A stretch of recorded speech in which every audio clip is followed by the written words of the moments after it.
अच्छा, सेल्स की फिगर बनाया था अगर आपने निकाली है तो।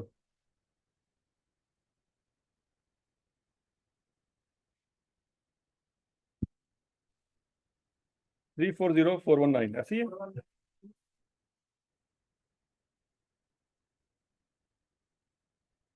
340419 200 ऐसी है। और क्यू की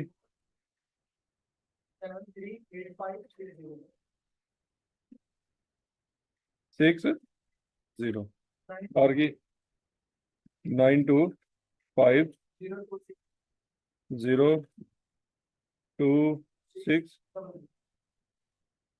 टोटल निकाल लेंगे आप। ओपनिंग स्टॉक इसका भी नहीं था, इसका भी नहीं था, आर का था। 5850। Cost of goods manufactured.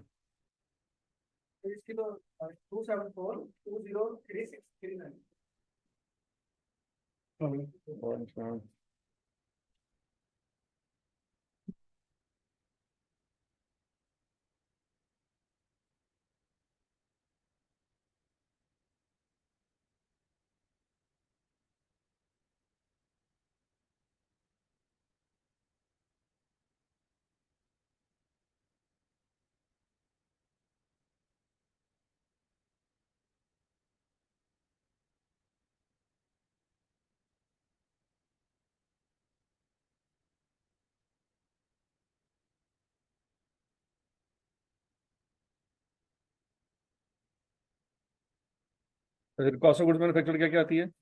274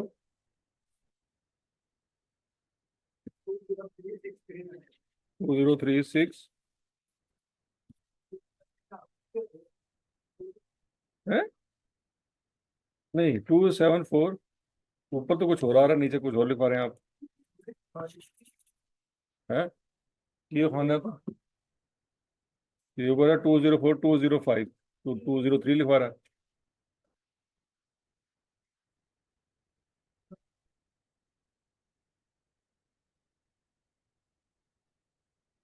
151745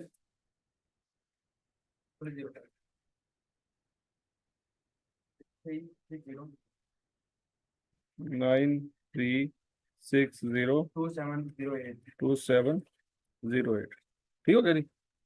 further processing cost किसकी थी बोला?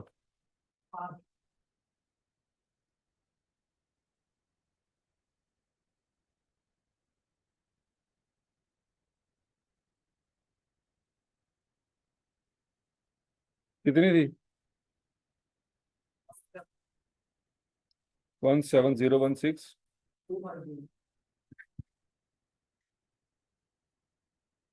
250। क्लोजिंग स्टॉक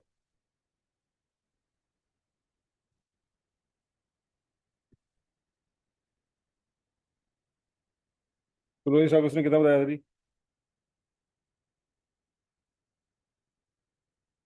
फाइफो मेथड है। कौन सा मेथड है? फाइफो मेथड है।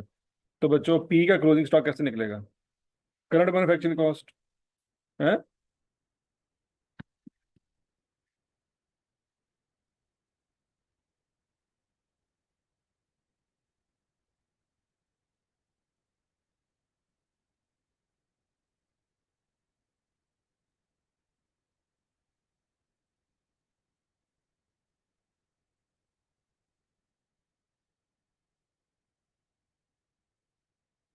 पहले कॉस्ट पर निकालनी पड़ेगी।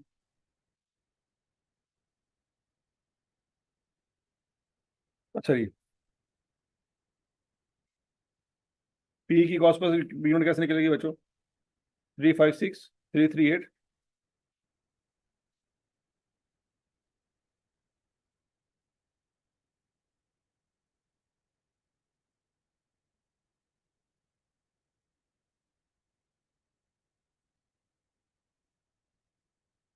274205 ऐसी है।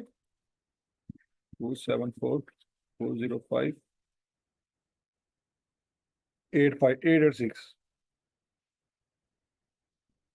उसको डिवाइड करेंगे यूनिट्स मैन्युफैक्चर्ड पे। वो कितने हैं? 9 इससे निकलेगी कॉस्ट पर यूनिट, ऐसी है। इसको मल्टीप्लाई कर दे क्लोजिंग स्टॉक के साथ। क्लोजिंग स्टॉक कितना है? 20,200। आंसर निकाले जरा।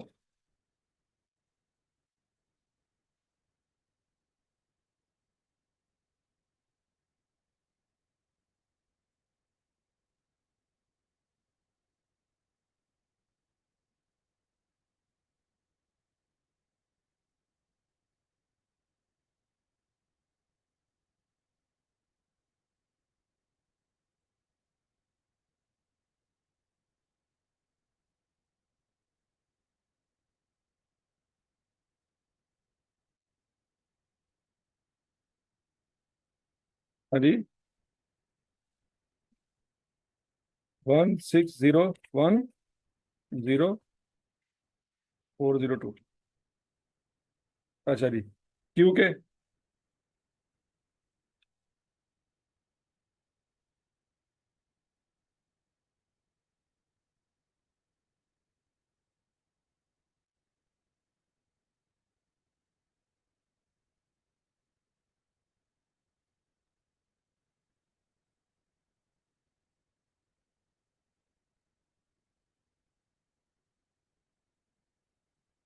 1 क्या? हम्म। हम्म। अच्छा जी। अब आर में आपने बच्चों क्या करना है? आर में ज्वाइंट कॉस्ट भी आएगी और फर्दर प्रोसेसिंग कॉस्ट दोनों आएंगी, ऐसे ही है। 93602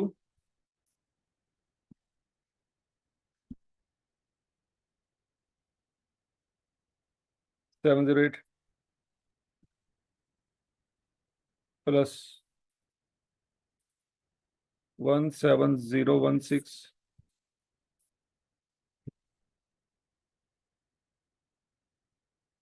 250। उसको डिवाइड करेंगे प्रोडक्शन के साथ। 130934 multiplied by closing stock.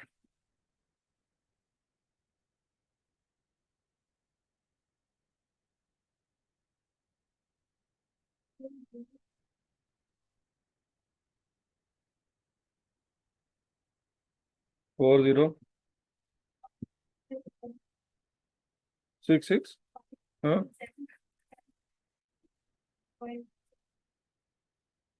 Point. तो इसको एड कर लेते हैं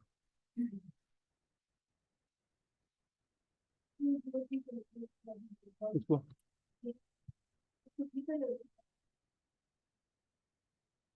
क्या?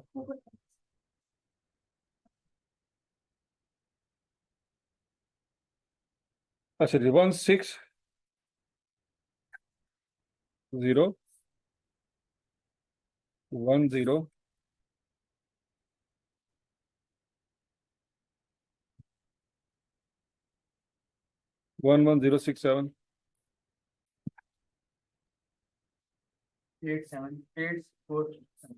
847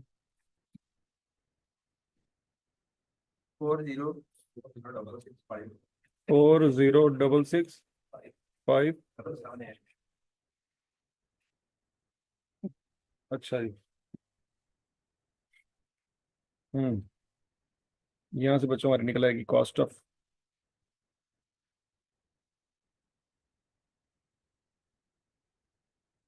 सेल निकालने हैं यहाँ पे।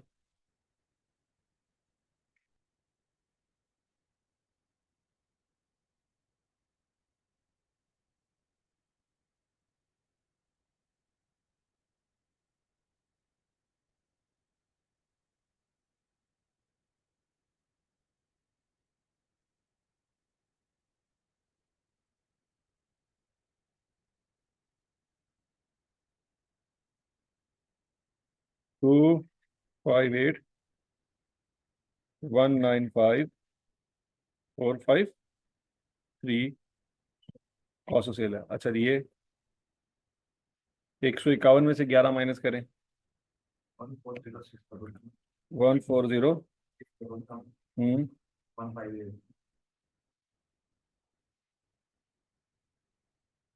ये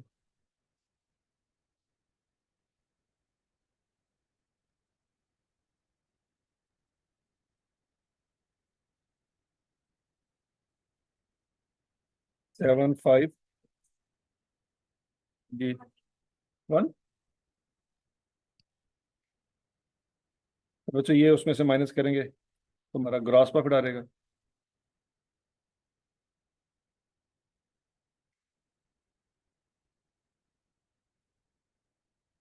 करें जरा, सेल रेवेन्यू में से कॉस्ट ऑफ सेल माइनस करें, ग्रॉस प्रॉफिट आ रहेगा।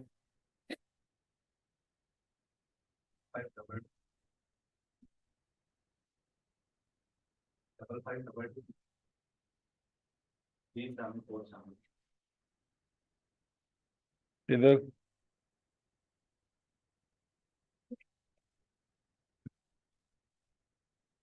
जी है,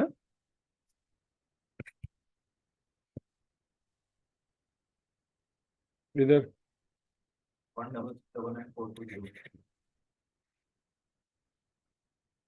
4। सेलिंग अराउंडमेंट के बारे में उसने क्या बताया था बोला? 12% ऑफ रेवेन्यू, याद है? तो रेवेन्यू आपके पास गिवन है, उसका 12% ले ले जरा।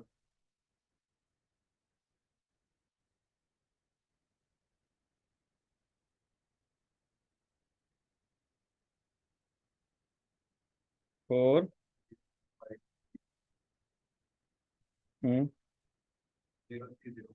0 3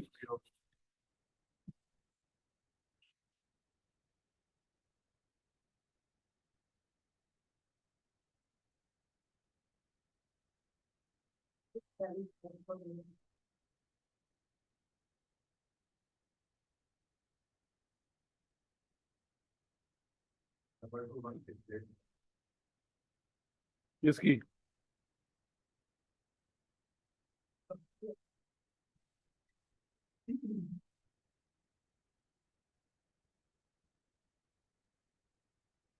सारे सेल नहीं ना हुए,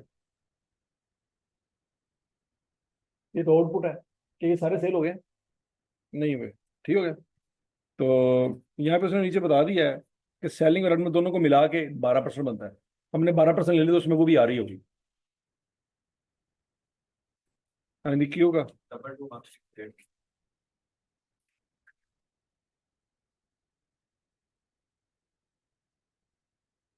यहाँ पे यार बहुत ज्यादा नहीं आ रही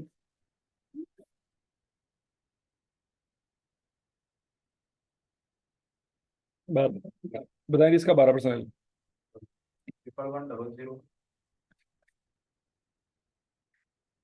3 1।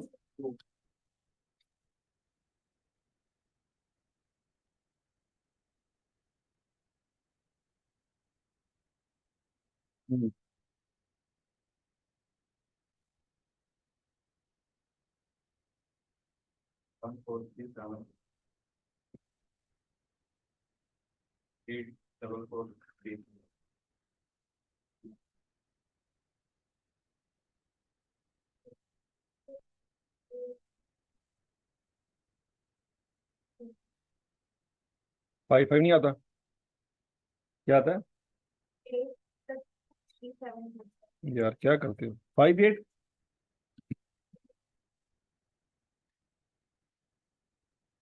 अब सही है। हाँ भैया, कितने खाया सी 5 8?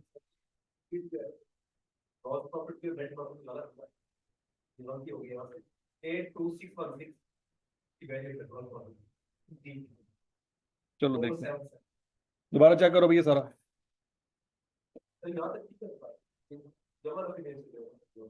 हम्म। और कर लो ला दे, मतलब प्लस माइनस नहीं कर सकते यार, कैसी और मीनू करना प्यार है। क्या लिखूं, पहले तो गलत खाई था ही। लिखवाया वैसे किसने था? हाँ,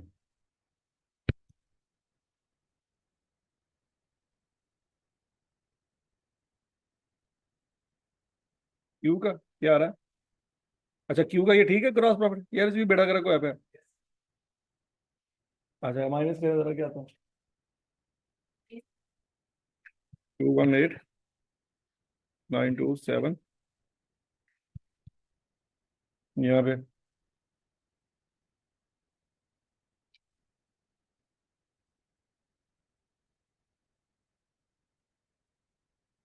हैं? हैं? हाँ, वो तो डेफिनेटली ऊपर वाली वैल्यू कंफर्म कर लेना।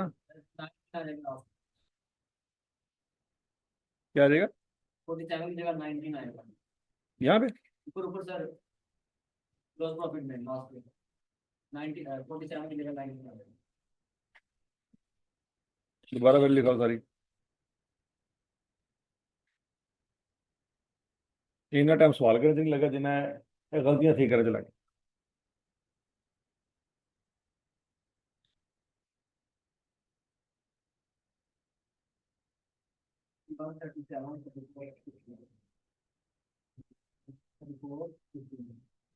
15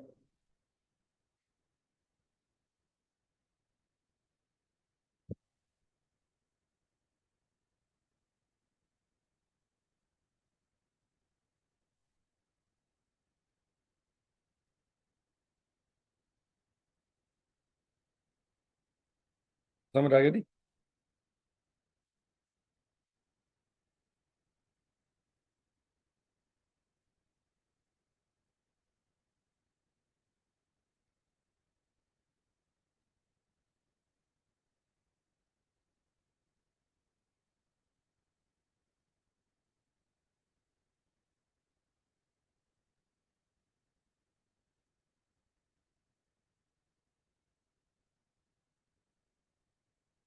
क्यों, किसी ने मना किया?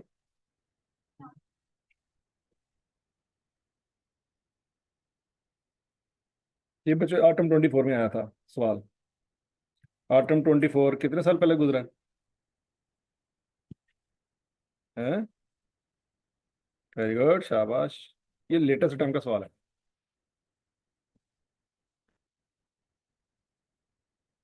ये बच्चों आपका होमवर्क है। ये क्या है?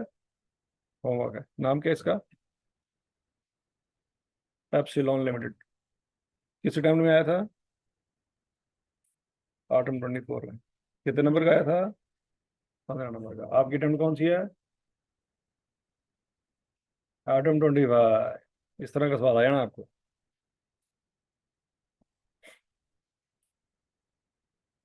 समझ आ रही है? इसकी वैल्यू क्या रेवेन्यू को क्या हुआ?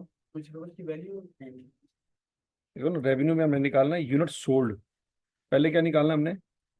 यूनिट सोल्ड निकाल के उसको सेल प्राइस से मल्टीप्लाई करना। जो आउटपुट है उसको नहीं मल्टीप्लाई करना।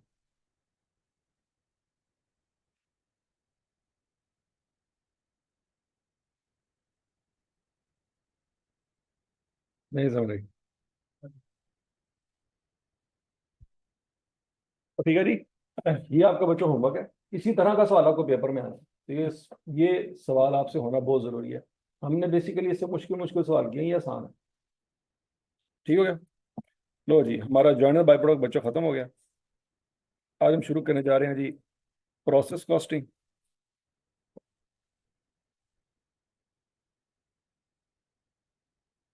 अच्छा बच्चों, प्रोसेस कॉस्टिंग पढ़ने से पहले ना हम कुछ प्रोडक्शन की एंट्रियां पढ़ लेते हैं। आपने खैर इंट्रोडक्शन टू अकाउंटिंग में पढ़ी तो हुई है, लेकिन फिर भी रिवाइज कर लेते हैं। चैप्टर 8 में हमने पढ़ा था कि जब मटेरियल आता है तो क्या डेबिट क्रेडिट करते हैं, जब मटेरियल खराब निकलता है और वापस बेचते हैं तो क्या डेबिट क्रेडिट करते हैं। सबसे पहला पॉइंट, अगर आपने बाहर से सप्लायर से मटेरियल लिया है, क्या एंट्री करते हैं?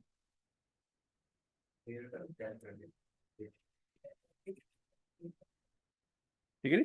सप्लायर ने आपको माल पहुंचाया तो आप क्या एंट्री पास करेंगे? रॉ मटेरियल डेबिट और पेएबल या क्रेडिटर क्रेडिट। ये एंट्री समझ आती? आप एंट्री समझ लें, आपको नोट मिल जाएगा, टेंशन ना लें। अच्छा, फिर जब रॉ मटेरियल स्टोर से माल इशू करेंगे प्रोडक्शन हाल की तरफ, तो फिर क्या डेबिट क्रेडिट करेंगे बच्चों? Work in process debit, raw material credit. मतलब प्रोडक्शन हाल के अंदर जो अकाउंट बनता है उसको वर्क इन प्रोसेस अकाउंट कहते हैं। उसको क्या कहते हैं? Work in process account. तीसरा जो पॉइंट है वो ये है कि प्रोडक्शन हाल में सीधी जाके लेबर काम करेगी। आउटसाइड वर्ल्ड से लेबर हायर करेंगे और सीधी जाके कहाँ काम करेगी? प्रोडक्शन हाल में। मतलब रॉ मटेरियल स्टोर में कोई लेबर नहीं होती। लेबर जहाँ पे काम कर रही होती है वो कौन सा हाल होता है? प्रोडक्शन हाल होता है। ठीक है जी। तो सीधी लेबर वहां पे जाके उसने काम शुरू किया, तो बच्चों की एंट्री पास करते हैं जी पेरोल डेबिट और अक्रूड पेरोल क्रेडिट। ठीक हो गया। अच्छा जी, यकम जनवरी को हमने कॉन्ट्रैक्ट किया, 31 जनवरी की रात को हमने पेरोल को रिकॉर्ड कर लिया। पेमेंट हो सकता है फरवरी में करें, मतलब जो बंदा जनवरी में काम करता है उसको पैसे जनवरी में नहीं मिलते, फरवरी की यकम को या 2 को मिल जाते हैं। ठीक है, तो जनवरी 31 जनवरी की रात को खर्चा तो हो चुका है ना, खर्चा हो चुका है, तो एंट्री का पास करेंगे। Payroll expense debit, accrued payroll credit. अब लाइबिलिटी तो बन गई कंपनी के ऊपर, 31 जनवरी की रात जब आई तो कंपनी के ऊपर लाइबिलिटी बन गई, पैसे नहीं दिए, पैसे देंगे यकम फरवरी को या 2 फरवरी को, लेकिन बड़ा खर्चा इसी महीने का है, तो इसी महीने में रिकॉर्ड करें। यहाँ तक की बात लगी। फिर इस लेबर में से कौन कौन सी लेबर ने कहाँ कहाँ पे जाके काम किया। बच्चों 2 लाख रुपए की टोटल लेबर थी। लेबर टोटल कितनी थी, 2 लाख रुपए। तो कुछ लेबर ऐसी थी जिसने डायरेक्ट प्लांट के साथ अटैच होकर या प्लांट के साथ कनेक्ट होकर काम किया, प्रोडक्शन में डायरेक्टली इन्वॉल्व हुए, वो कहलाएंगे डायरेक्ट लेबर। और कुछ ऐसे भी थे जैसे मैंने आपको बताया, मौलवी साहब, कैंटीन में काम करने वाले लोग, डॉक्टर साहब, इंजीनियर, और ये बाकी सारे जितने भी लोग हैं, ये प्लांट में काम नहीं कर रहे, लेकिन सैलरियां तो इनकी भी बनती हैं। तो इन लोगों की सैलरी को हम कहेंगे इनडायरेक्ट लेबर। क्या कहेंगे, इनडायरेक्ट लेबर। तो बच्चों जो डायरेक्ट लेबर है वो जाएंगे वर्क इन प्रोसेस में, क्योंकि प्लांट वहां पे लगा हुआ है। डायरेक्ट लेबर कहाँ जाएगी, वर्क इन प्रोसेस पे। और इनडायरेक्ट लेबर जो वर्क इन प्रोसेस के अलावा जहां पे भी बैठी हुई है, उसको हम कहेंगे ये इनडायरेक्ट खर्चे हैं। तो इनडायरेक्ट खर्चे सारे के सारे कहाँ रिकॉर्ड करते हैं, एफओएच में। तो एफओएच डेबिट, ठीक हो गया। और टोटल पेरोल कितना डेबिट किया था, 2 लाख, वो 2 लाख खत्म कर देंगे। नई बात समझ आ रही, ठीक है। अगला पॉइंट, अप्लाइड एफओएच। मैंने आपको बताया था इंट्रोडक्शन टू अकाउंटिंग में कि एक्चुअल में जो खर्चे आते हैं ना, वो हो सकता है कि महीना खत्म होने के बाद भी आपको पता ना चले। मतलब 31 जनवरी की रात को जनवरी का बिजली का बिल नहीं आता, जनवरी का बिजली का बिल फरवरी में आता है, लेकिन फरवरी की यकम 2 को भी नहीं आता, वो को 12-13 को आता है। आखिरी डेट जमा करवाने की 18-19 होती है। पॉइंट समझ आ रहा है कि नहीं आ रहा। तो जनवरी में होने वाले खर्चों का अंदाजा हमें जनवरी में नहीं होता, वो फरवरी का मिड में जाके होगा। तो फिर हमें मसला ये है कि जनवरी की 31 तारीख तक जो प्रोडक्शन कर चुके हैं वो तैयार हो चुकी है, वो लोगों को बेचनी है। तो क्या बेचने से हम रुक जाएं, क्योंकि अभी बिजली का बिल नहीं आया, अभी हमें कॉस्ट फाइनल पता नहीं है। पॉइंट समझ आ रहा है कि नहीं आ रहा। 31 जनवरी की रात को एक चीज आपने बना ली है, क्या यकम फरवरी की सुबह को वो ना बेचे, क्यों ना बेचे, कॉस्ट फाइनल नहीं है। क्यों नहीं है, बिजली का बिल कितना पड़ गया ये तो पता ही नहीं है। बात समझ आ रही कि नहीं आ रही। तो फिर हम ऐसे नहीं करते, हम क्या करते हैं, लगता है कि यार मटेरियल का तो पता है, लेबर का भी पता है कि एक्चुअल खर्चा कितना हुआ है। मसला आ गया बिजली का, कि बिजली का एक्चुअल में पता नहीं है, तो हम उसकी जगह क्या कर लेते हैं, एक अंदाजा लगा लेते हैं। पिछले 20-25 सालों की हिस्ट्री से हमें अंदाजा होता है कि यार अगर क्या कहते हैं एक क्या कहते हैं घंटा लेबर काम करेगी ना तो कितनी बिजली पड़ेगी। ठीक हो गया, क्योंकि लेबर ने काम करना है तो बिजली चलानी है, लेबर काम नहीं करेगी तो बिजली नहीं चलेगी, सीधी सी बात है। प्लांट बगैर लेबर के तो नहीं चलेगा, लेबर आएगी तो प्लांट को चलाएगी। ठीक हो गया। तो हम कहते हैं 150% ऑफ डायरेक्ट लेबर, कि जितनी लेबर लगी है उसका 150% लेबर, उतना बिजली का बिल आएगा। अच्छा लेबर कितनी लगी है, 2 लाख, तो फिर उसका 150% ले लो, कितना बनता है, सॉरी 2 लाख नहीं, डायरेक्ट लेबर है तो 1,60,000 डायरेक्ट लेबर है बच्चों, उसका 150%, 2,40,000 वो हम वर्किंग प्रोसेस को चार्ज कर देंगे, वर्किंग प्रोसेस डेबिट और एफओएच क्रेडिट।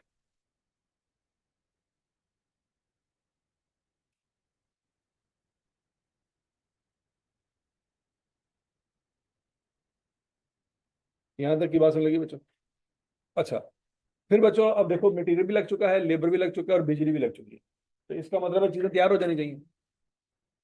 छठा पॉइंट, 4.5 लाख रुपए की चीजें तैयार हो गई और वो तैयार करके अपने फिनिश गुड स्टोर में भेज दी। कहाँ भेज दी, फिनिश गुड स्टोर में। तो फिर उस वक्त क्या एंट्री करेंगे, फिनिश गुड्स डेबिट और वर्क इन प्रोसेस क्रेडिट। फिर उसके बाद 4.5 लाख की चीजों में से 4,10,000 की चीजें मार्केट में सेल कर दी। कितनी चीजें तैयार होकर पड़ी हुई थी, 4.5 लाख की। क्या सारी सेल होगी, नहीं, कुछ बच गए। अच्छा फिर कितनी सेल हुई है, 4,10,000 की चीजें सेल होगी। तो उसकी एंट्री पास करेंगे बच्चों, कॉस्ट ऑफ सेल डेबिट और फिनिश गुड्स क्रेडिट। ये दास्तान सारी समझ आ रही है, ठीक हो गया। अच्छा फिर 4,10,000 की चीजें बेची हैं, तो क्या 4-10 में ही बेची हैं, नहीं, डेफिनेटली हमने खर्चे निकालने हैं तो प्रॉफिट भी तो कमाना है। तो हमने 4-10 की चीजें 6 लाख में बेची, बनी कितने की थी, 4-10 की, बेची कितने की, 6 लाख में। ठीक है जी। तो उसकी एंट्री बच्चों क्या पास करेंगे, रिसीवेबल डेबिट सेल्स क्रेडिट। ठीक है। तो बच्चों जब इस तरह से हम ये सारे अकाउंट्स बना लेंगे ना, देखो ज़रा, हमने सप्लायर से, गौर से देखो, सप्लायर से कितना माल लिया था? 1 लाख। कितना इशू किया? 80,000। तो इसका मतलब है 20,000 रुपये का रॉ मटेरियल आपके पास पड़ा होना चाहिए। 1 लाख का माल आया, 80,000 का निकल गया, पीछे कितना माल बचा होना चाहिए? 20,000। तो ये रॉ मटेरियल स्टोर में 31 जनवरी की रात को पड़ा होगा। यहाँ तक की बात सुन लगी? अच्छा जी, वर्किंग प्रोसेस में आ जाए। 80,000 का माल आया पीछे से, आया। डायरेक्ट लेबर कितनी लगी? 160। बिजली कितनी लगी? 240। टोटल खर्चा कितना हुआ? 480। उसमें से 4.5 लाख की चीजें तैयार होकर कहाँ चली गई? अगले डिपार्टमेंट में। इसका मतलब है 30,000 रुपये का स्टॉक तो यहाँ पे भी बचा होगा। नहीं समझ आ रहा? 480 का खर्चा हो चुका है, 4.5 लाख की चीजें आगे भेजी हैं। इसका तो मतलब ये है कि 30,000 का माल तो फिर आपको वर्किंग प्रोसेस में भी फंसा हुआ है। तो ये फिर वर्किंग प्रोसेस का क्या होगा? Closing stock. समझ आ गई? अब आगे बात करते हैं। फिनिश गुड्स में कितनी चीजें गई थी? 450। कितनी सेल हो गई? तो इसका मतलब है 40,000 का स्टॉक तो यहाँ पे भी पड़ा हुआ। समझ लगी थी?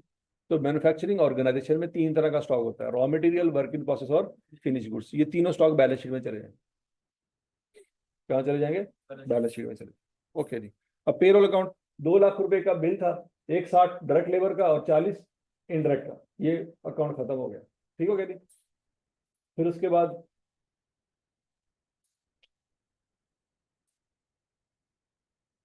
ये क्लोजिंग इन्वेंटरी बैलेंस शीट में चली गई। ठीक हो गया? अब बच्चों अगला मसला आ गया जी, एफ वॉच का। किसका मसला आ गया जी? F watch. अब जरा ध्यान से मेरी बात सुनिए।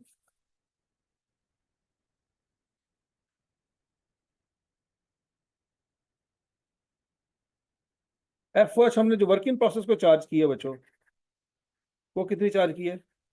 2,40,000।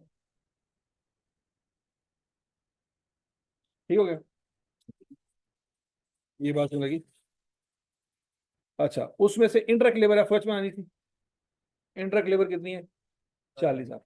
कोई इंटरेक्ट मटेरियल भी होगा, इस सवाल में नहीं बताया गया, किसी और सवाल में बताया जाएगा। ओके। फिर कोई रिपेयर एंड मेंटेनेंस का खर्चा भी होगा, नहीं बताया गया, एक्चुअल में आएगा। ठीक है जी? फिर डेप्रिसिएशन भी कोई होगी प्लांट की। फिर यूटिलिटीज, मतलब पानी बिजली गैस का बिल आया होगा। वो सारे खर्चे बच्चों आपने यहाँ पे डेबिट साइड पे करने हैं, क्योंकि वो खर्चे हैं, बढ़ गए तो डेबिट ही होंगे। ठीक है जी? खर्चे डेबिट, कैश क्रेडिट। ठीक है? अब बच्चों इससे होगा ये कि ऐसा भी हो सकता है कि एक्चुअल में खर्चे आपके ज्यादा पड़ जाएं। मतलब एक्चुअल में खर्चे हो गए 2.5 लाख के। कितने हो गए? और आपने वर्किंग प्रोसेस में कितने डाले हैं? 2,40,000 के। तो 10,000 के खर्चे हो सकता है आपने कम रिकॉर्ड किए हों। तो इसको हम कहते हैं अंडर अप्लाइड। अंडर मतलब आपका अंदाजा थोड़ा सा कम लगा। एक्चुअल में खर्चे कितने हुए? 2.5 लाख, लेकिन प्रोडक्शन में कितने गए? 240। अगर एक्चुअल में खर्चे बच्चों 240 की बजाय 250 जाते, तो वर्किंग प्रोसेस में हमारा टोटल खर्चा ज्यादा होता। वर्किंग प्रोसेस में हमारा टोटल खर्चा ज्यादा होता, इसका मतलब है फिनिश गुड्स फिर हमारी 450 की ना बनती, ज्यादा की बनती। तो हमें जनवरी के महीने में एक आइडिया हमने लगाया था 450 का है। फरवरी में की मिड में जाके पता लगा कि 450 की नहीं थी, वो गुड्स तो महंगी थी। ओके। लेकिन वो गुड्स अब वर्किंग प्रोसेस में तो नहीं पड़ी, क्या फिनिश गुड्स में पड़ी है? फिनिश गुड्स में भी नहीं पड़ी, वो कहाँ चली गई है? वो तो सेल हो गई। तो फिर वो जो आपकी कमी पेशी रह जाएगी वो सीधी कॉस्ट ऑफ सेल में ले आएंगे। कैसे ले आएंगे बच्चों? यहाँ पे ये क्रेडिट हो रहा है, तो यहाँ पे क्या कर देंगे? डेबिट कर देंगे। यहाँ पे लिख देंगे एफ एच अंडर अप्लाइड। समझ आ रही है? 31 जनवरी तक कुछ खर्चे ज्यादा थे, एक्चुअल में हमें नहीं पता था। हमें पता लगा 15 फरवरी तक जाके, लेकिन 15 फरवरी को बड़ी देर हो चुकी थी। उस वक्त तक चीजें प्रोडक्शन हाल से निकल के फिनिश गुड्स स्टोर में जा चुकी थी, फिनिश गुड्स जाके सेल भी हो चुकी थी, लोगों के घरों में पहुंची थी, लोग खा भी गए। तो बच्चों उस सूरत में हम फिनिश गुड्स को डेबिट नहीं कर सकते, वर्क इन प्रोसेस को डेबिट नहीं कर सकते। वो अब जहां पहुंच चुकी है वहां पे जाके डेबिट कर। ठीक है जी? तो वो कॉस्ट ऑफ सेल में जा चुकी हैं, तो कॉस्ट ऑफ सेल को सीधा जाके डेबिट कर देंगे। हम कहेंगे जी असल में खर्चा 4,10,000 का नहीं था, 4,20,000 का था। BCA भी शामिल कर। अच्छा, कुछ लोग कहते हैं कि देखो यार ज्यादती है। वैसे क्या ज्यादती है? ये 10,000 की अगर बिजली तुमने लगाई थी ना, तो 10,000 की बिजली का थोड़ा सा हिस्सा तो इसमें भी आना चाहिए। ये चीजें भी दूसरी बिजली में तैयार हुई हैं। फिर ये 40,000 का स्टॉक बचा हुआ है ना, इसमें भी बिजली आनी चाहिए थी, जो 10,000 का मसला है। और सारी का सारी बिजली इसको चार्ज नहीं होनी चाहिए थी। मतलब हो सकता है 2,000 की बिजली इसको चार्ज हो जाए, 3,000 की बिजली इसको चार्ज हो जाए, और 5,000 की बिजली इसको चार्ज हो। ऐसा भी तो हो सकता है कि नहीं हो सकता? तो इसका तरीका बच्चों ये होता है कि इनको प्रोपोर्शनेट कर ले। किसको? कॉस्ट ऑफ सेल की फिगर को, फिनिश गुड्स की इन्वेंट्री को, और वर्क इन प्रोसेस की इन्वेंट्री को। जिसकी वैल्यू ज्यादा है उसको ज्यादा खर्चा चार्ज होगा, जिसकी वैल्यू कम है उसको कम खर्चा चार्ज होगा। ये दो तरीके हैं वो एफ के डिफरेंस को एलोकेट करने के। आसान ये है कि सारा कॉस्ट ऑफ सेल को डाल दो। एक्यूरेट ये है कि नहीं भाई, बिजली जहां जहां पे लगी है खर्चा वहां वहां पे रिकॉर्ड हो रहा है। अब मेरा आपसे सवाल ये है कि क्या इस पे बिजली लगी? ये भी तो क्लोजिंग स्टॉक है, इस पे बिजली नहीं लगी, तो इस पे नहीं एलोकेट होगा। पॉइंट समझ आ रहा है कि नहीं आ रहा? कि जो 10,000 रुपये की बिजली का कमी पेशी हुई है, वो बिजली कहाँ कहाँ लगी? वो रॉ मटेरियल स्टोर पे नहीं लगी। कहाँ लगी? प्रोडक्शन हॉल पे लगी, फिनिश गुड्स के स्टॉक पे लगी, और जो चीज़ें सेल हो गई हैं उस पे लगी। तो फिर वो बिजली भी उन तीनों हिस्सों में क्या होगी? डिवाइड होगी। सर ये वर्किंग प्रोसेस का जो क्लोजिंग स्टॉक है इसको वो जो बिजली का खर्चा प्रोपोर्शनेट करने से इसको अगर तकरीबन 2,000 आ जाए हाँ, तो ये फिर बैलेंस शीट में 32,000 की रिकॉर्ड होगी। इधर ही फिर रिकॉर्ड करना है। हाँ, इधर ही कर दो या बैलेंस शीट में जाके कर दो, कोई मसला नहीं। मतलब ये इन्वेंट्री है ना आपकी, इन्वेंट्री डेबिट हो जाएगी, एफ क्रेडिट हुआ पड़ा। बात समझ लगी कि नहीं लगी? ये भी इन्वेंट्री है, बैलेंस शीट में जाके डेबिट साइड पे रिकॉर्ड होगी। तो आप क्या करेंगे? नहीं बनेगा तब अभी करते बैलेंस शीट में तो आपने डेफिनेटली बैलेंस शीट बनानी है, तो उसको ठीक है तरह बनाए ना है। लेकिन पब्लिश नहीं हुई होगी ना, पब्लिश होने में 3 महीने लगेंगे। बैलेंस शीट 31 को बन जाती है, पब्लिश होते होते टाइम लग जाता है। उस वक्त अगर पता लगे कि यार 31 को वैल्यू ये नहीं ये थी, तो हम ठीक कर लेंगे। नहीं समझ आ रही बात?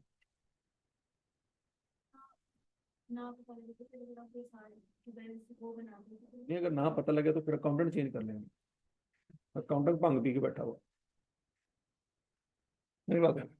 अब अकाउंटेंट है, हाँ, तो मैं ऐसे बंदे को निकाल दें जिसको हमेशा एरर ही आते रहते हैं। उसको पूछेंगे एरर के अलावा भी तुम्हें कुछ आता है? नहीं समझ आ रही बात? उन्होंने कहा, तू गड्डी चला रहे हैं, गड्डी से एरर आ गया, बच गया तो ट्रक्स है, तो फिर क्या करेगा तू? है, वो बैठा डेथ बेड पे लेटा हुआ है, बोतलें लगी हुई हैं ना, तो हम उसको ये कहेंगे यार एरर्स तो आते हैं ना, फिर क्या करें? तो वो मान जाएगा। तो जिस तरह से गड्डी में 1% भी एरर बर्दाश्त नहीं होता, फैक्ट्री में कैसे कर लो? नहीं पास हो जाए।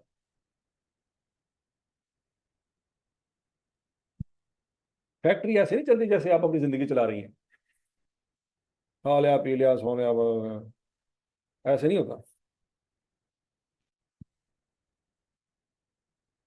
अगर ऐसे लोग फैक्ट्री चलाएंगे इंशाल्लाह 6 महीने के अंदर अंदर बंद।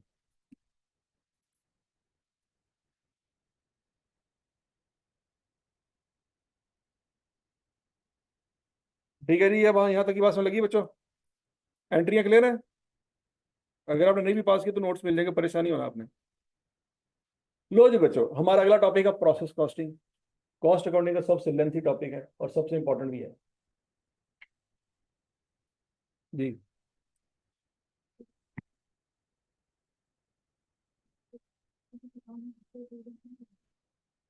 हाँ, तो ये इसलिए बंदे रखे हैं ताकि गलती अगर आ जाए तो उसको ठीक कर लें।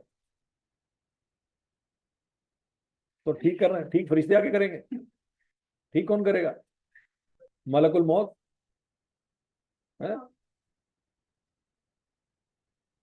हाँ, तो 2-3 बंदे इसीलिए तो करते हैं कि अगर एक से गलती हो जाए तो दूसरा क्या करे। आपका पेपर कितनी दफा चेक होता है? हाँ, 3 दफा चेक होता है। एक दफा इनिशियली जिस बंदे ने चेक किया, दूसरी दफा दोबारा एक बंदे ने चेक करना का भाईजान यार पिछले को गलती तो नहीं हो गई। फिर दूसरे पे भी शक होता है कि हो सकता है कोई गलती हो जाए। तो तीसरा आगे चेक करता है। हाँ जी, लगे रहो फिर। इस दुनिया पे, इस गोले पे 6 अरब लोग हैं, 6 अरब दफा चेक होगा पेपर। फिर ठीक है, यकीन आ रहेगा कि फरिश्ते आते ही गाल पहुंचेगी उन्हें। हैं?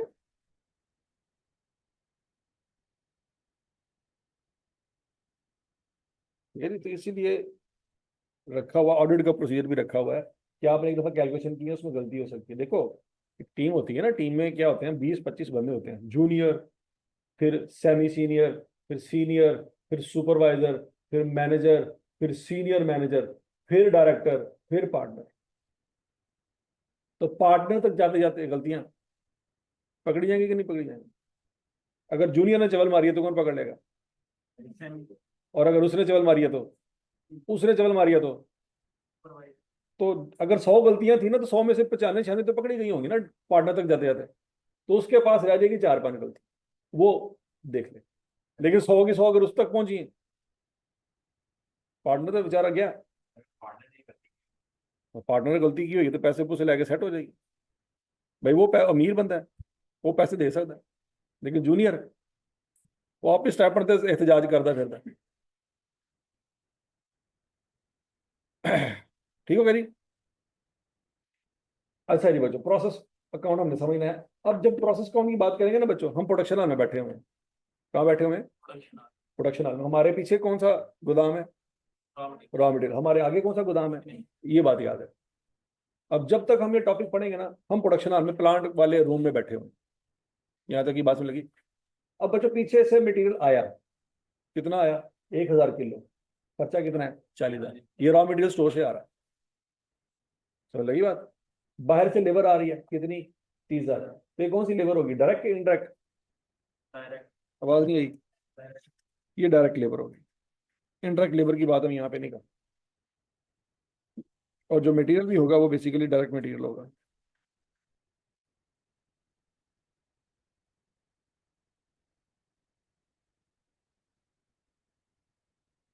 ठीक हो गया जी? मटेरियल कितना लग गया बच्चों? 1000 किलो मटेरियल लगा, लेकिन खर्चा कितना आया? 40,000। ठीक है जी? लेबर कितना लग गया? 30,000। बिजली कितनी लगी? 30,000। टोटल खर्चा कितना आया? कितना खर्चा आया जी?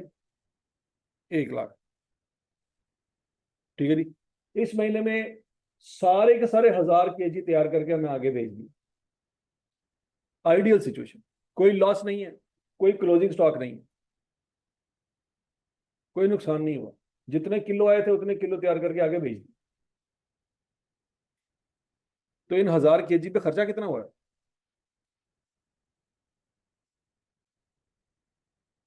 है? इन 1000 kg पे कितना खर्चा हुआ टोटल? 1 लाख। तो 1 लाख डेबिट साइड पे आ रहा है, तो वही 1 लाख फिनिश गुड्स के साथ लिख देंगे, क्योंकि सारा खर्चा उन्हीं के साथ चला जाएगा ना। नहीं बात सुन रही? अब 1 किलो का खर्चा कैसे निकालेंगे? 1 लाख को 1000 पे डिवाइड कर देंगे, कॉस्ट पर यूनिट का फार्मूला समझ आ रहा है? Cost of goods manufacture divided by units manufacture, वही फार्मूला जो आपने पढ़ा हुआ है।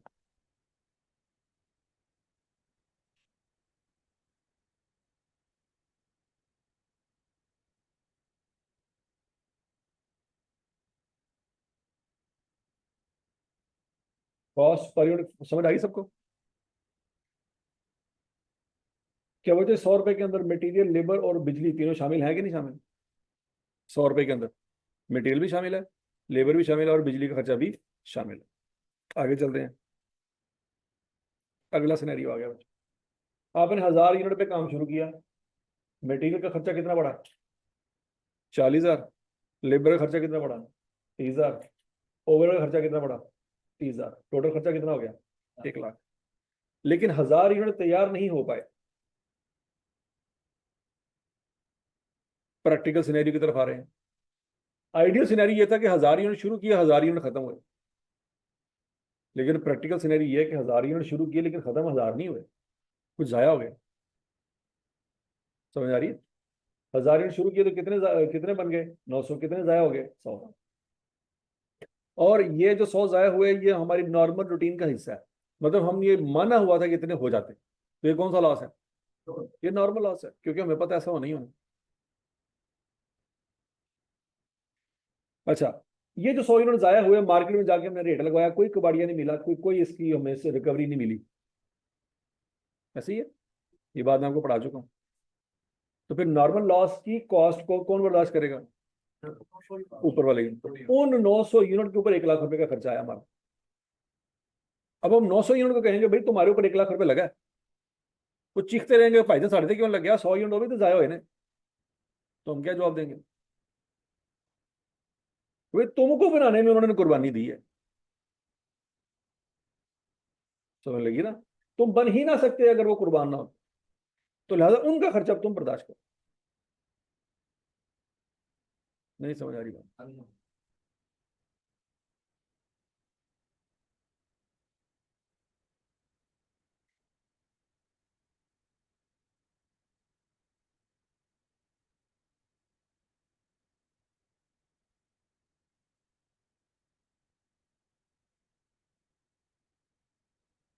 हाँ जी, अब कॉस्ट पर निकाल सकते हैं।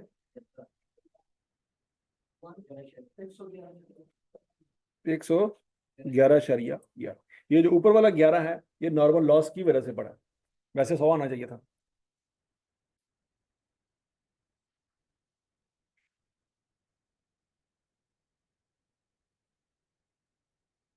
हाँ जी, दूसरा सिनेरियो समझ आ गया। अब उसके बाद बच्चों तीसरा सिनेरियो है।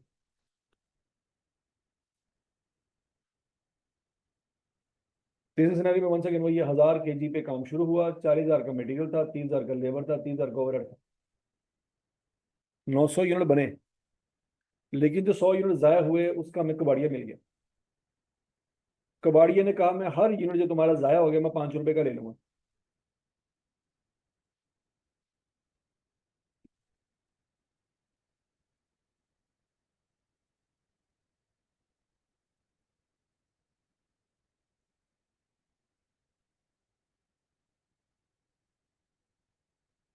5 रुपये थोड़ा से कम लग रहे हैं।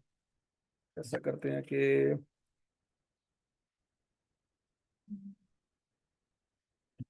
20 कर लेते हैं। जब 20 करेंगे तो बच्चों कितने पैसे कमा लेंगे? 2,000। तो फिर इन यूनिट्स का जो तैयार हो गए हैं, इनका खर्चा कितना बन जाएगा? 98,000। ठीक हो गया ना बच्चों? ये फार्मूला आपने पहले भी पढ़ा हुआ है मेरा ख्याल है, कॉस्ट पर यूनिट निकालते वक्त। क्या था?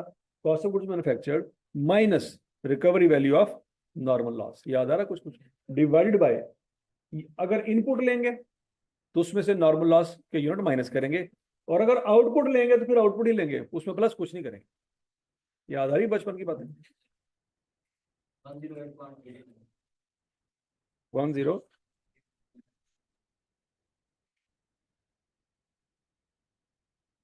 तो बच्चों पहले खर्चा आ रहा था 111, अब खर्चा कितना आ रहा है? 108। ये कम क्यों हो गया? क्योंकि नॉर्मल लॉस ने कुर्बानी तो दी, लेकिन जाते जाते कुछ फायदा भी देगा। तो मतलब गुड यूनिट बर्दाश्त तो कर रहे हैं, उतना नहीं कर रहे जितना पहले कर रहे। पहले 11 रुपए पर यूनिट का नुकसान बर्दाश्त करे, अब 8 रुपए का नुकसान बर्दाश्त कर। समझ आ गई बात है? अच्छा जी, अब अगर हम नॉर्मल लॉस का अकाउंट बनाएंगे बच्चों, तो अब जरा एंट्री जरा देखते हैं। क्या ये यूनिट यहाँ से निकल रहे हैं? क्रेडिट हो रहे हैं ना? यहाँ से क्या हो रहे हैं? तो किसी और अकाउंट में जाके फिर क्या होंगे? डेबिट होंगे। तो बच्चों वो अकाउंट होगा नॉर्मल लॉस का account. Normal loss debit, process account credit. Entry समझ आ रही है? फिर कबाड़ी आया, कबाड़ी से लिए हमने पैसे, तो कैश डेबिट हो जाएगा और नॉर्मल लॉस क्रेडिट हो जाएगा।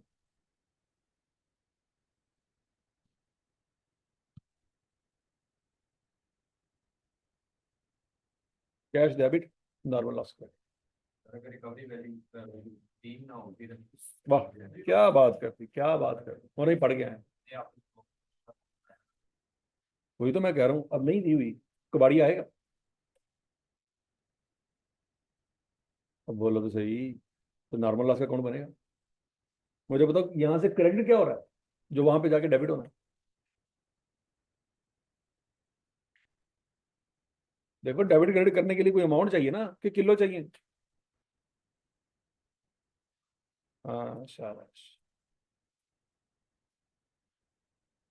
ठीक हो गया जी। यहाँ तक की बात समझ लगी बच्चों। अब अगला कंसेप्ट आ गया, अगर अब नॉर्मल लॉस भी आ गए फिर क्या करेंगे। अब बच्चों जरा ध्यान से, कितने यूनिट पे काम शुरू किया, 1000 यूनिट पे। मटेरियल कितना लग गया, 40। लेबर कितना लगा, 30। ओवरहेड कितना लगा, 30। टोटल खर्चा कितना आ गया, 1 लाख। 100 यूनिट तो जाया होने थे, इसका तो हमें पता था, लेकिन 50 और जाया हो गए, इसका हमें अंदाजा नहीं था। तो अंदाजे से ज्यादा नुकसान हो जाए तो फिर क्या है, अब ठीक है जी। तो 850 यूनिट तैयार हुए, 150 जाया हो गए। 150 में से 100 का तो पता था जाया होने, वो तो है नॉर्मल लॉस। लेकिन 50 का पता नहीं था, वो हमारी अपनी ना अहली की वजह से जाया हुआ। नहीं बात सुनी। सीए कितने साल का है, 5.5। 5.5 साल। ठीक हो गया। जब आप कैफ क्वालिफाई करेंगे और फर्म ढूंढने में टाइम लग गया, या फर्म ने आपको रखा नहीं, 6 महीने जाया हो गया, तो ये कौन सा लॉस है, नॉर्मल क्या नॉर्मल, ये नॉर्मल लॉस है। क्यों, क्योंकि मार्केट में हर किसी के साथ यही होता है। मार्केट में हर किसी के साथ यही होता है, तो लिहाजा ये कौन सा लॉस है, नॉर्मल। सोचा क्या था, आइडियल क्या था, 5.5 साल। फर्म में इंडक्शन में मसले मसाइल आए, कितना हो गया, 6 साल। लेकिन थोड़े पेपर से चवला मारियां तुसी, तो फर्म का कसूर नहीं है। वो जो नुकसान हुआ है वो कौन सा लॉस है, वो नॉर्मल लॉस। तो वो नॉर्मल लॉस हमेशा अपनी चवलों की वजह से होता है। नहीं बात समझ आई।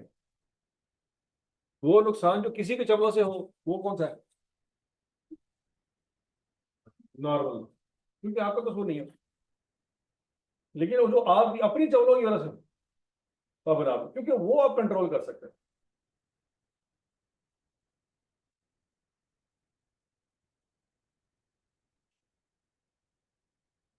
वो आप कंट्रोल कर सकते हैं। अच्छा, इसकी रिकवरी मैंने दी हुई है, नहीं दी हुई। अच्छा जी। अब मुझे बताया जरा, 1 लाख रुपए खर्चा आपका हाथ में, नॉर्मल चीज तो जाया हो गए थे, कबाड़िया भी कोई नहीं है, इसकी रिकवरी कर ली मैंने, तो 100 के आगे तो कुछ भी नहीं लिखेंगे, क्योंकि आपको कोई रिकवरी नहीं है।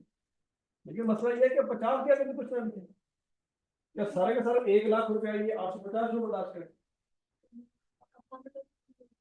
हम ये कि 50 यूनिट जो जाया हुए हैं, ये अपना बोझ खुद उठाए, तो 850 यूनिट इनका बोझ क्यों उठाए, क्योंकि 850 यूनिट बनाने में इन्होंने कोई कुर्बानी नहीं दी, ये अपनी चवलों की वजह से जाया हुआ।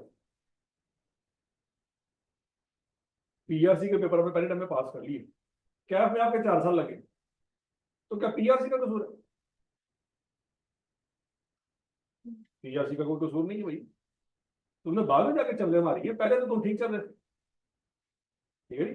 तो पीआरसी वाले पेपर के बारे में आप कह सकते हैं कि यार पीआरसी मेरी 1.5 साल हुई, ये नहीं है कि आप अब लोगों को बताएंगे यार कैफ मेरा 4 साल जो है सी ऐस शर्मिंदगी में कैमें कवर करा, तो कहते जी मेरी पीआरसी 1.5 साल हुई, पीआरसी के दौर फिटे वो तेरे टोटल टाइम भी 12 महीने का, तू 1.5 साल कैमें लाता है मेरा। पॉइंट समझ आ रहा है कि नहीं आ रहा। तो पीआरसी ये वाली बदनामी अपने सर पे नहीं लेगी, क्योंकि यार देखो आई क्या आपकी निकाल के देखो पूरा स्केड्यूल, उसमें मैक्सिमम अवेलेबल टाइम कितना पीआरसी पे, 12 महीने। 12 महीने, जिस दिन आप पेपर देंगे उससे आपका मीटर चालू, वो 12 महीने के अंदर अपने पेपर पास। आप कह ही नहीं सकते कि मेरा पीआरसी का 1.5 साल है, ठीक है जी। तो पीआरसी आपकी चवलों का खमियाजा अपने ऊपर नहीं लेगी। वो एक पॉइंट है कि अगर यहाँ पे आपका टाइम लग गया है या यूनिट जाया हो गए हैं, तो ये यूनिट नहीं हो पाए ना, 80,000 नुकसान को बोला। सीधी तरह गल करो कि क्या 4 साल लगे, पीआरसी नहीं क्यों रख देंगे ਵਿੱਚ। तो यार मैं ना मदरसे चला गया, 3 साल मेरे मदरसे चला, एफएससी मेरी हुई है 21 साल की उम्र जाके, ये में तो अभी मैं 1 साल पहले आया हूँ। तो अब जितनी मर्जी जस्टिफिकेशन है, दुनिया को पता है ये पैसे तो टाइम कितना लगे, ठीक हो गया। तो लिहाजा अब नॉर्मल लॉस पे यूनिट का की कॉस्ट अलग आएगी और फिनिश गुड्स की कॉस्ट अलग आएगी। फिनिश गुड्स किसकी कॉस्ट बर्दाश्त कर लेंगे? Normal loss. ठीक है जी। फर्म में जाते जाते आपके 6 महीने जाया हो गए, ये नॉर्मल रूटीन है, क्योंकि हजारों लोगों के जाया हो, तो उसी को वक्र जुबे नहीं है। ठीक है, हजारों लोगों के 6 महीने जाया, हर 6 महीने बाद 6 6 महीने जाया हो रहे हैं, हर किसी के हो रहे हैं, कोई बच्चा नहीं कह सकता नहीं जी मेरा एक दिन जाया नहीं है। तो ये नॉर्मल रूटीन ऐसा हो जाता है, फर्म ढूंढते ढूंढते ऐसा होता है। समटाइम फर्म आपको ढूंढ लेती है, लेकिन आपको फर्म नहीं पसंद आता। अब अपनी पसंद की फर्म में जाने के लिए फिर क्या कर रहे होते हैं? टाइम जाया कर रहे हैं। ठीक है, एक बार तो ये चूंकि एक नॉर्मल रूटीन है, हर हर किसी को पता है कि ऐसा हो जाता है, तो ये कौन सा लॉस है? Normal loss. लेकिन कैफ करते करते 4 साल हो गए, इसको हम नॉर्मल लॉस नहीं कह सकते। हम ये नहीं कह सकते कि यार देखो फर्म में भी तो जाते जाते 6 महीने लग ही जाने थे। वो भाई वो आपके अलग से लगने हैं, ये नहीं कि आपके कैफ में टाइम ज्यादा लग गया तो फर्म में नहीं लगना। ठीक है जी बच्चों। अब आपने कॉस्ट पर निकालनी कैसे है? अगर आपने इनपुट लिया 1000, तो उसमें से नॉर्मल लॉस क्या करेंगे? माइनस। और अगर आपने आउटपुट लिया, फिर उसमें क्या करेंगे? अब नॉर्मल लॉस को ऐड करें। याद है पॉइंट? ये जॉइंट एंड बाय प्रोडक्ट में पड़ा हुआ है, कोई नई बात नहीं पढ़ रहे। ऊपर 1 लाख रुपए जो कॉस्ट ऑफ गुड्स मैन्युफैक्चर है वो आएगी, उसमें से कुछ माइनस होना था? नहीं माइनस होना। क्यों?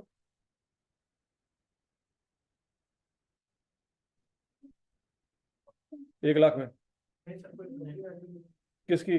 नॉर्मल लॉस की अगर कोई रिकवरी वैल्यू होती है तो सिर्फ वो माइनस होनी थी। अब नॉर्मल लॉस की रिकवरी वैल्यू यहां से माइनस नहीं होनी थी।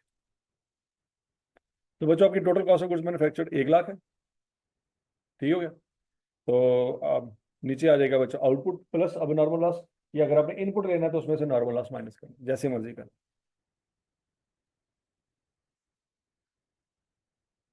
तो समझ लगी बात है? अगर आपने इनपुट लेना है तो क्या माइनस करेंगे? Normal loss. और अगर आप आउटपुट लेना चाहते हैं तो उसमें क्या ऐड करेंगे? अब नॉर्मल लॉस। बात एक ही है।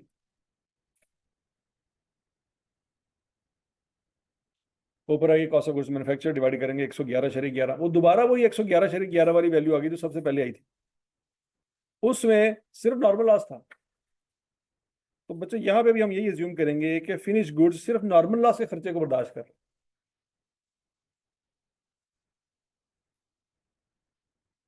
यहां तक ये बात लगी?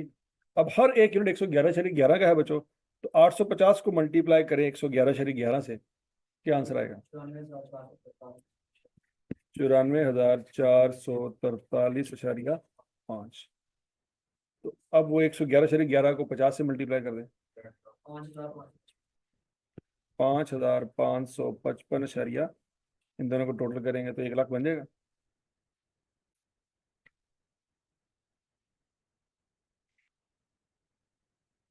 1 रुपए का फर्क है। वो ऊपर पूरा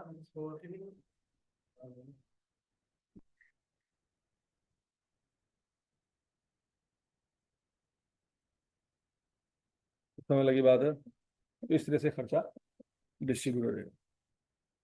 हाँ तो ये वाला सिनेरियो सबको समझ आ गया बच्चों? यहाँ तक कोई मसला है तो बता दें। अगला सिनेरियो आ गया।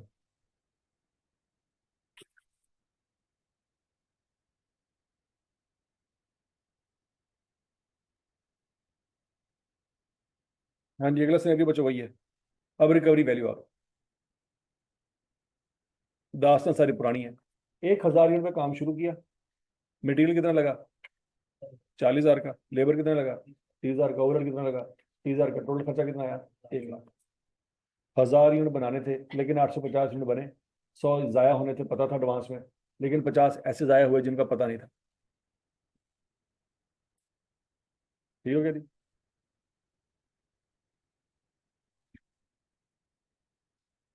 अब जो यूनिट डैमेज हुए हैं वो सेल हो जाएगा कितने के? 50 रुपए के।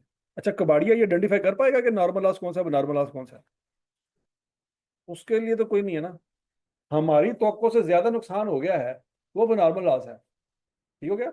लेकिन इसका मतलब ये नहीं कि फिजिकली आउटपुट में फर्क नजर आएगा कि यार नॉर्मल है तो अब नॉर्मल है, मतलब ठप्पा नहीं लगा होगा कि अब नॉर्मल है या अब नॉर्मल। वो तो हमारी एक्सपेक्टेशन की वजह से हम आइडेंटिफाई कर पा रहे हैं कि ये नॉर्मल है या नॉर्मल। समझ लगी बात?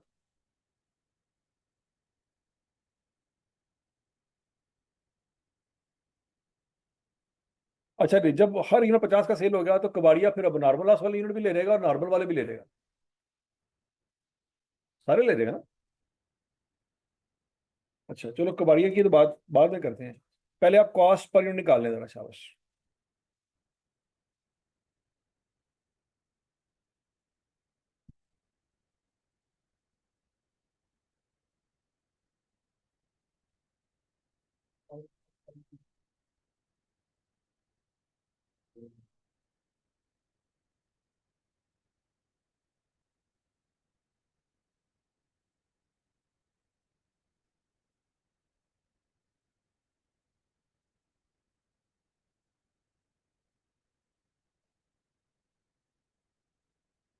हाँ जी, कॉस्ट एलोकेट कर दे बच्चों, 850 यूनिट पे कितना खर्चा आएगा, 100 का कितना है, अब नॉर्मल लॉस का कितना है।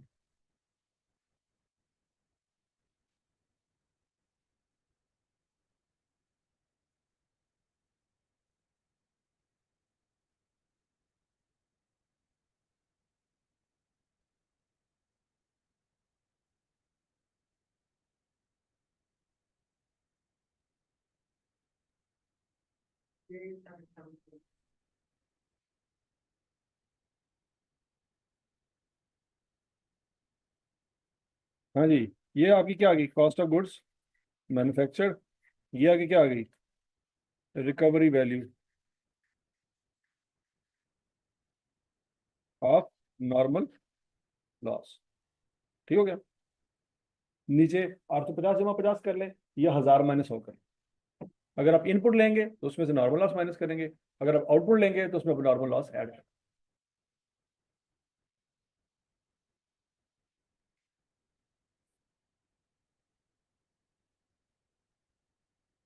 समझ लगी बात? तो पर यूनिट कॉस्ट कितनी आ गई बच्चों, 105.555556। अब बताएं जी, आउटपुट या फिनिश गुड्स की वैल्यू क्या बनती है, नॉर्मल लॉस की वैल्यू। हाँ जी, और अब नॉर्मल लॉस की वैल्यू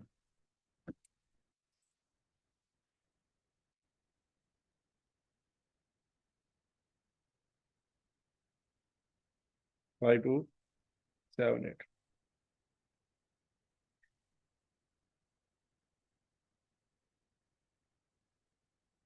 हाँ जी,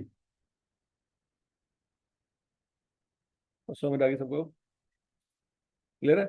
अच्छा जी बच्चों, अब जरा ये काउंट दे लेते हैं। अब नॉर्मल लॉस यहाँ से निकला, निकला, क्रेडिट हो रहा है कि डेबिट हो रहा है, क्रेडिट हो रहा है, तो किसी और अकाउंट में क्या होगा, वो यहाँ पे आ गया। ठीक हो गया। कबाड़िया 100 के 100 यूनिट ले जाएगा या 80 लेके जाएगा, और यहाँ से कितने लेके जाएगा, कितने लेके जाएगा, 100 यूनिट, कितने पैसे देके जाएगा, 5000। तो बच्चों cash debit normal loss credit, ये ऐसे जैसे डिस्पोजल अकाउंट बनाते थे प्लांट का, ऐसी है ना।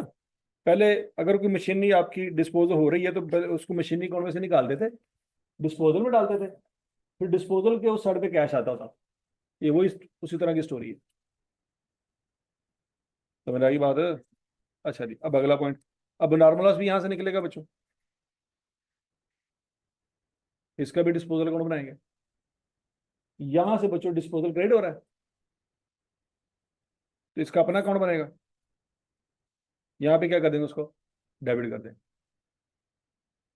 ठीक हो गया, नहीं समझ लगी? यहाँ पे आया कबाड़िया, लेकिन कबाड़िया तो वो रेट नहीं लगाएगा जो आप लगा के बैठे हो। आपने अब नॉर्मल लॉस के हर यूनिट का रेट क्या लगाया, 105 रुपये। कबाड़िया 105 रुपये नहीं देगा, कबाड़िया कहेगा भाईजान 50 रुपये रेट है मेरा। तो कबाड़िया आपको इन 50 यूनिट के कितने पैसे दे के रहेगा, 25।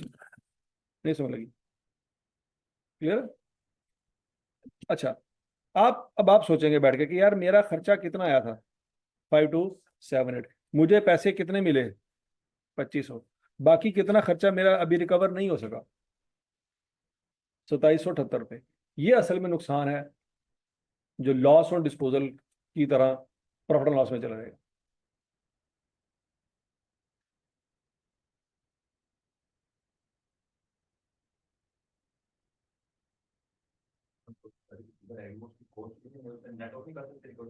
नहीं, वो अपने लादा से अकाउंट में डाली होगी ना। उसको नेट ऑफ करने का मतलब यही है कि आप अपनी कॉस्ट पर यूनिट को कम कर रहे हैं। कॉस्ट पर यूनिट को कम कैसे कर रहे हैं? उसमें नॉर्मलस की रिकवरी वैल्यू भी और अब नॉर्मलस की रिकवरी वैल्यू भी आप माइनस करें, लेकिन उसका नुकसान ही होगा कि आपकी ये वाली यूनिट की कॉस्ट भी कम हो रहेगी, क्योंकि अल्टीमेटली ये कॉस्ट इसको आपने हर जगह में मल्टीप्लाई करना है ना। तो ये मल्टीप्लाई सिर्फ अब नॉर्मल से थोड़ी होना है, तो गुड आउटपुट से भी मल्टीप्लाई हो जाएगा, तो फिर आपका सवाल टैली नहीं होगा। नहीं बात नहीं।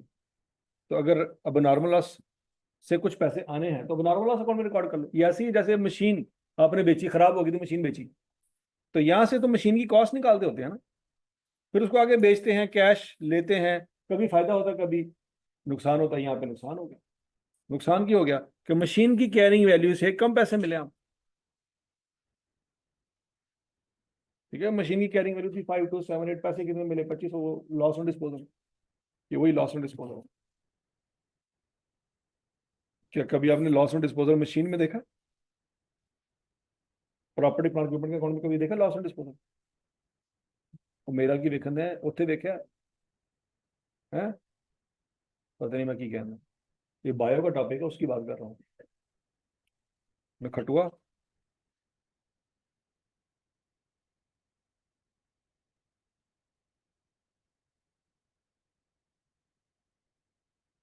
अच्छा जी। अब बच्चों अगला कंसेप्ट आ गया एक और।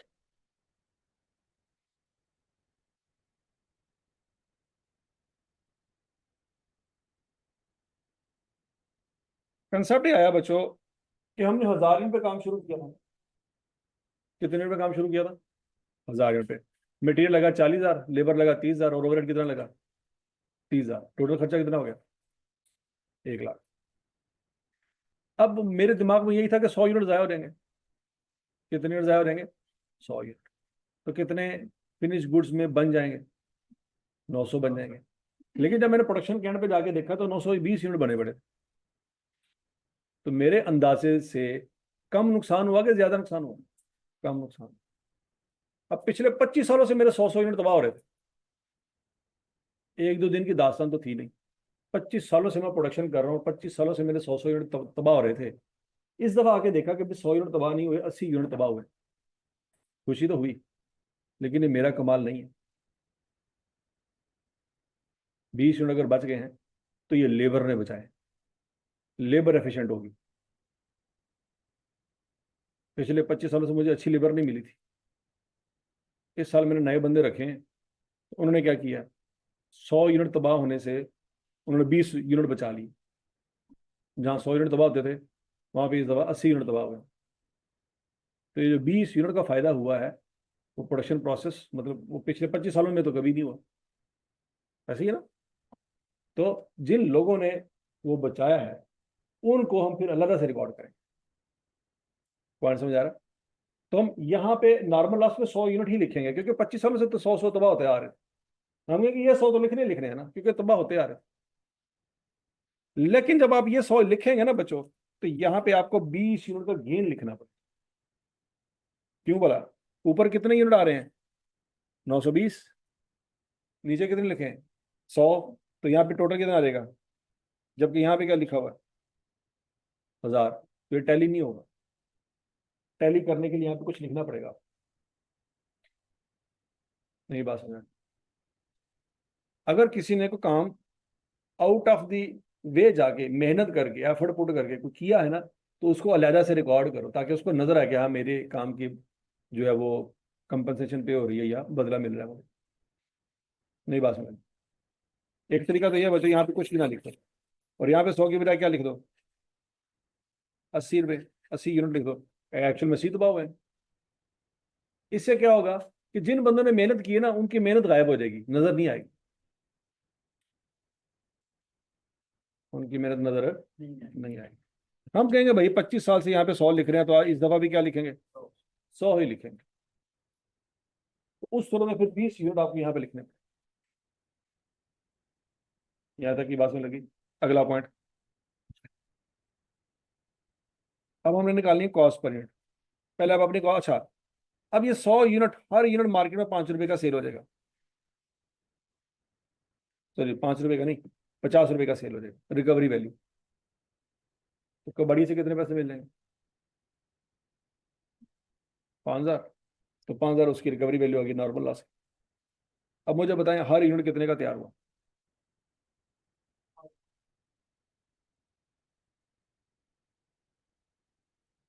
कैसे।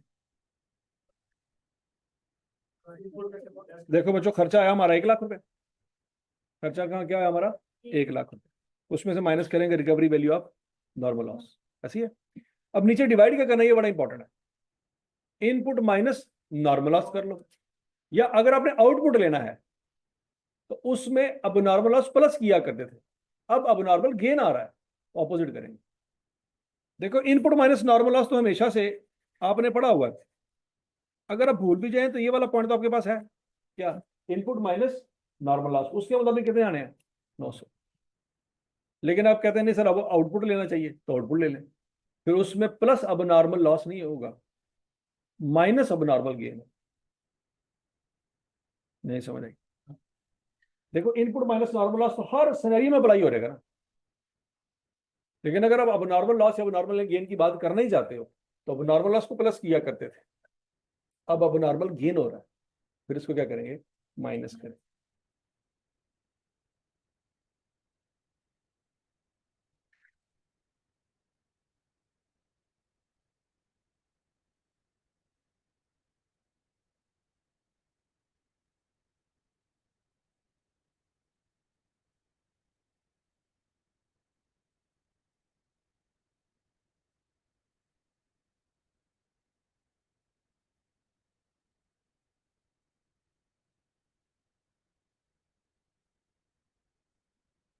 समझ लगी जी। पर यूनिट कॉस्ट कितनी बड़ी बच्चों, 105.5556। ठीक है, इसको मल्टीप्लाई कर दें 920 से, क्या आंसर आएगा,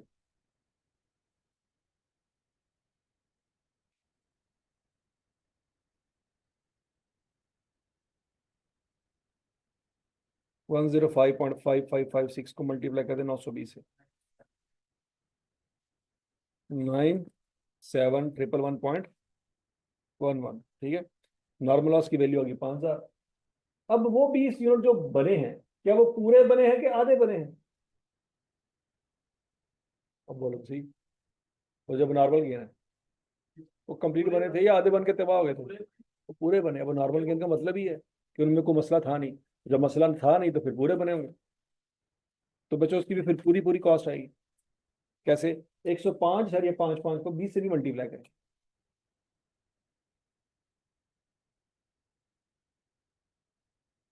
2,111.11, इन सब को जमा करोगे इस 1 लाख में, तो आपका अकाउंट टैली होना।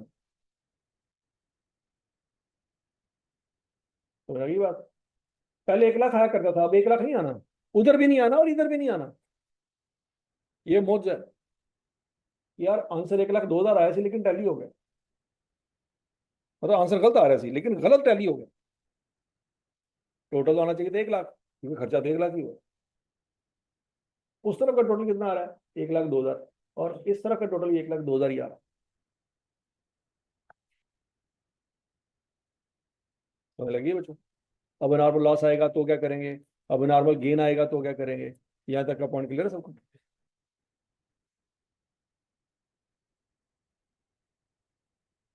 चलो बच्चों, अभी तक के लिए इतना ही काफी है, कल चले से आगे कंटिन्यू। ये सारा सिनेरियो समझ आ गया, यही सिनेरियो आपने घर जाके रिवाइज करने हैं। यार ये डॉक्यूमेंट ना पूरे का पूरा शेयर कर दें इन बच्चों को, कर दिया। हाँ?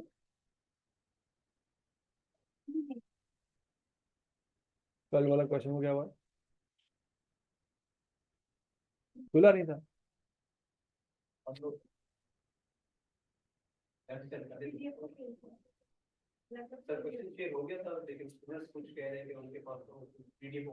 ओहो, वो मैं तुम्हें बताया तो था एक्सपोर्ट करने का। अच्छा, पी- उसके पास ऊपर नहीं वाला वो वन का प्रोटेक्शन क्या वो कह रहे हैं कि आप ये ऐप जो तो PDF रीडर है आपके पास? फाइल दिखाएं जरा कौन सी है।